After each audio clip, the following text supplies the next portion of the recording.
Normally this would be where we review a fund in particular, but today we're reviewing a convertible bond instead and looking at some of the attributes of a convertible bond. You've got an example for us, Cobie. Okay, absolutely. I mean, firstly, this is an example, but it's not just an example. We're actually basing it on a real life case that actually has happened before. So let me just quickly show this to you. Just look at the attributes for this bond over here. We call it ABC, an ABC convertible bond. It's specifically for a black economic empowerment deal. You can see the coupon up there at 6%. That's where it was issued. The bond issue at par value is $10. That's what you buy the bond for. The market value for the stock at its issuance was 63 Rand 88. And you can see right at the bottom of the screen, that's the conversion price. So the stock has to rise from 63 Rand 88 to 216 Rand. No, not in that case. That was the conversion price. That was the price at the end of the period. So you could pick up what the share price was, sorry. Okay, so the 63 Rand 88 is actually the conversion price. When you converted, that was the share price. That was the share priase. Okay, all right. 400 million, that's the total number of bonds purchased, and you can see the total value there of the deal is about 4 billion Rand. Total in terms of issue there is 36 months. Now let's just have a look quickly at the share price and what happened to the share price over that period there. You can see June 2004, that's the conversion price over there, 63 Rand. And you can see how the share price kind of rises over time.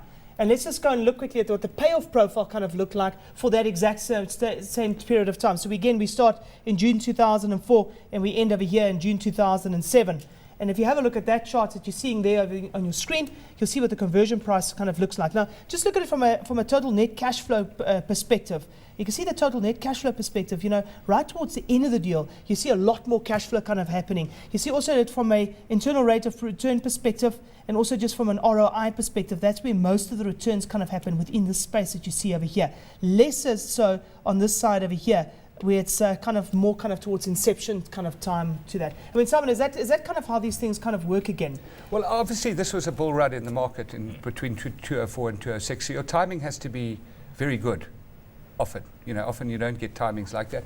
And also because of the BE deal, it was a BE deal, there was pricing benefits. So where, let's say the price was 63 that they could convert at, normally if it was a normal deal, it probably would be 75. But that still wouldn't have changed this because it was a bull market. And at the same time, if the participants, the BE participants, were able to borrow the money, so they could actually invest in the convertible, the money went into the company, the security was given by the company to the borrowers. So effectively they were getting an equity upside for nothing. May I ask you this? I mean, the problem with BE deals is that at the time of listing they're at a fantastic price and then the slump occurred and then we start seeing that the share price is trading at a discount to the initial listing price, and then that creates a bit of drama. Tell us what happens there. I mean, could you? Well, it's interesting. Yes, I do, because here the company is getting money from the BE provider. So how does the BE funder provider find the money? He goes to a bank, says, "Will you lend me some money? But I'm giving it to company A, in this case ABC." Now, therefore, the bank says, "But you've got no security, but company A has." So you structure. Company A gives them back a convertible debt instrument. The bond type facility is a back-to-back with the bank. So effectively the bank's saying, I'm taking a risk, yes, it's a BE deal, but I'm taking a risk on company A.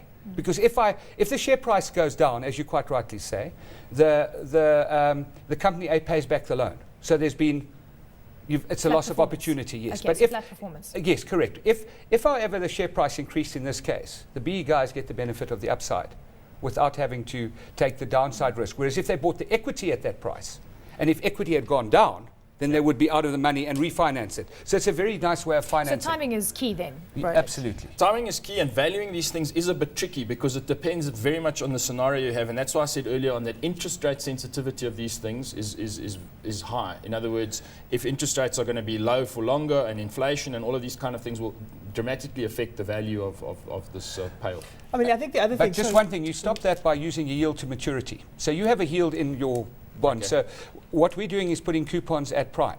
It's at prime. So effectively the fund manager gets his money back based on prime. But the yield to maturity obviously would be lower because as your interest rates go up. Correct. Okay, on an issue. If you hold them till the end, till maturity. Okay.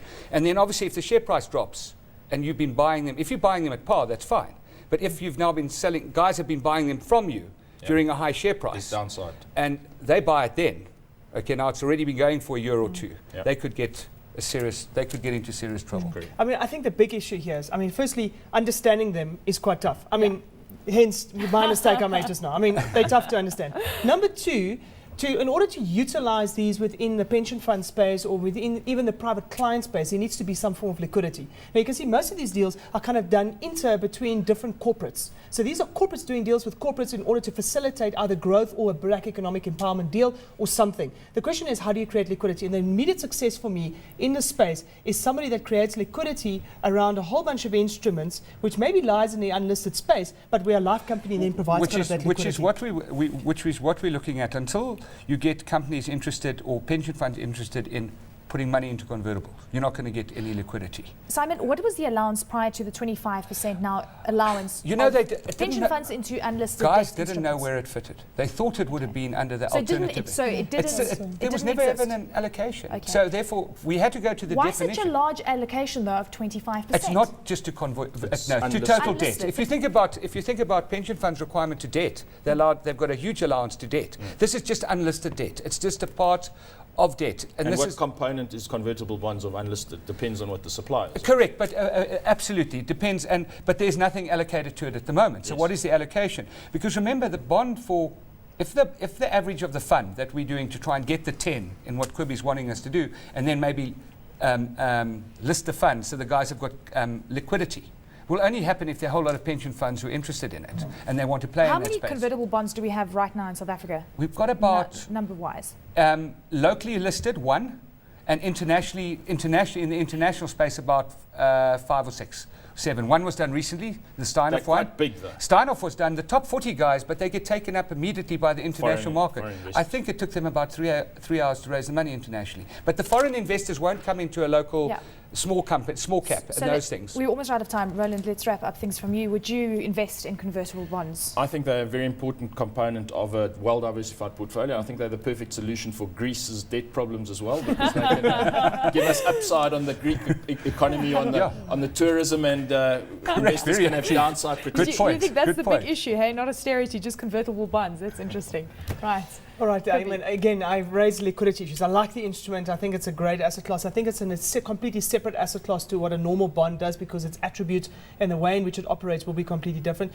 The devil's in the detail, though, and that's liquidity. Liquidity for me is kind of key to the success of this asset class long term. Simon? I think bonds, generally, people should hold assets for a bit longer than normally every quarter.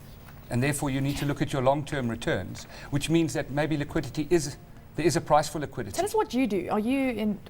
Do you originate convertible bonds? We're setting up a convertible bond fund to actually originate and put these deals together and raise money from the institute. To create a diversified exposure, and hoping in doing so there'll be a lot more people, fund managers, etc., say, listen, we actually want to be in that. We want a mandate. So there'll be more mandates so that people will be able to invest in it. What do you think the convertible bond space and the appetite thereof is going to look like in South Africa in a few years' time?